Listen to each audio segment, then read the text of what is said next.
So let's reflect a little bit on Africa Day and really what the continent needs to be considering moving forward. We are joined by historian Zikhona Valela. Zikhona, good evening to you.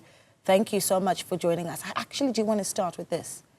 We talk about celebrating Africa Day or commemorating it. There's the view that celebrating it is to say that perhaps that we've made some real steps. I don't know where, you know, the kind of wording that you use and why on a day like this. Let me start by greeting everyone who has tuned in. Thank you so much for having me on your show. I think, firstly, let me begin with a bit of context beyond 1963. So, in 1958, on the 15th of April, 8 independent states convened on Accra, Ghana, for a convention of independent states. And that was pretty much the forerunner to what we now know as Africa Day. So on that day, that particular moment was marked as African Liberation Day. When you look back 6 decades later, you have a continent that is politically independent. So I do think that in that sense, you do have a major stride that has taken place. Yeah. Of course, with independence, with African countries obtaining political independence, there have been barriers in place in the form of aid, you know, so your Bretton Woods institutions like your IMF and so on, that have played a role in slowing down the kind of progress that we should have seen. The interference of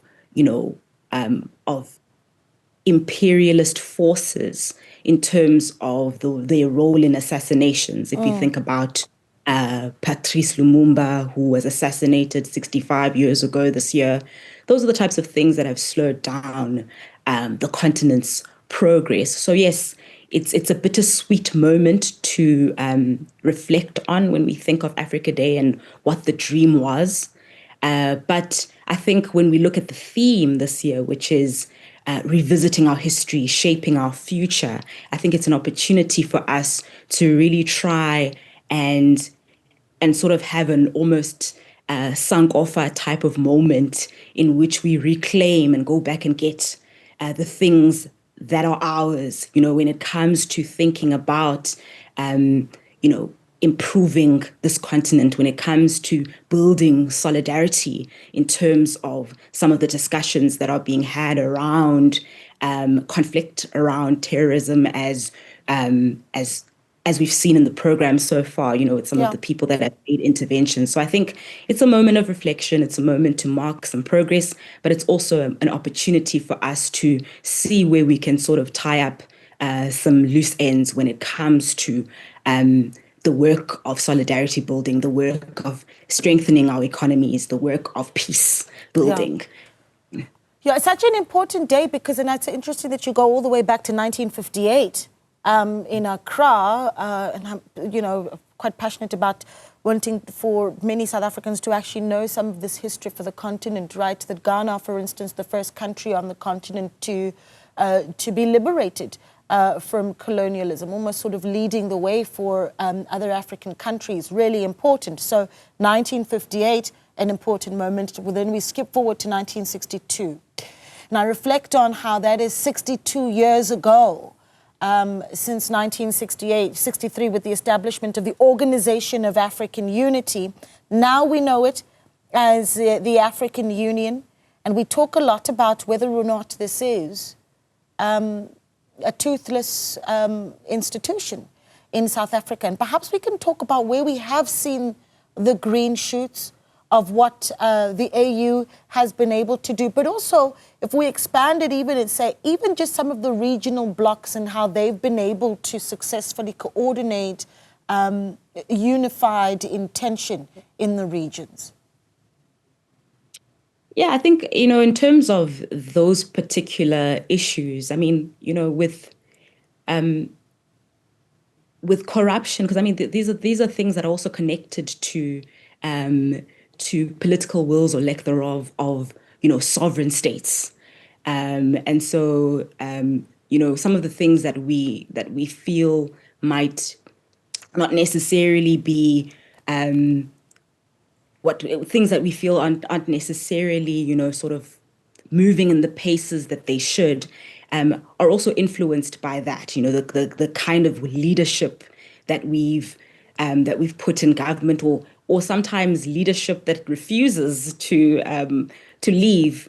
When the time has come. I think those types of issues, those types of challenges, I think, are what weakens an institution like the African Union. But I think if we were to bring it home, for instance, to South Africa and look at our history, we are beneficiaries of African solidarity. And that's really what, the idea around forming an OAU was also about, ways of forging, strengthening ties as African states, and also ways of thinking around decolonization and thinking around how to support movements that are waging, a liberation struggle. So as South Africans, as we reflect on our journey, I think, we have benefited greatly from, nations that have opened their doors, for instance, to our liberation movements, to set up,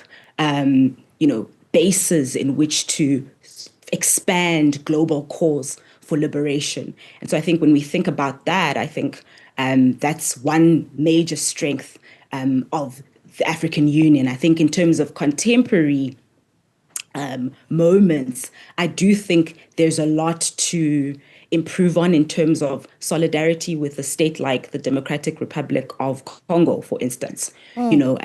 In terms of bringing about stability in that nation. So I think there's a lot to think on. There's a lot to reflect on. There are a lot of strides that have been made in terms of making us alive to the importance and the mission of African unity and the mission of Pan-Africanism. But I think in terms of the material work and the material gains, there's still a lot that needs to be done in terms of thinking around what the contemporary problems are and figuring out ways of implementing contemporary solutions beyond talk shops. Yeah, and you talk about the material sort of results of that work of unifying the continent. I then go to the Africa Continental Free Trade Area, right? My goodness, such an incredibly important agreement on the African continent that says, let's do business with each other here on the continent. Let's have ease of movement between the various countries on the continent. And one wonders what you make about just the sort of progress that needs to be made there, the barriers that are in place, especially when you see a shifting sort of geopolitical global picture, right? Where South Africa also at this moment, really looking at its relationship, for instance, with the West and with the US, and many pundits saying, well, we need to look at other markets. But have we really started to lay the groundwork for that relationship on the continent? Well, that's also a conversation around infrastructure. Yeah. It's a conversation around stability and peace on the continent. I think that, we have a long way to go when it comes to those types of issues. I think it's in terms of the will on paper. I think a free trade agreement is absolutely a great foundation.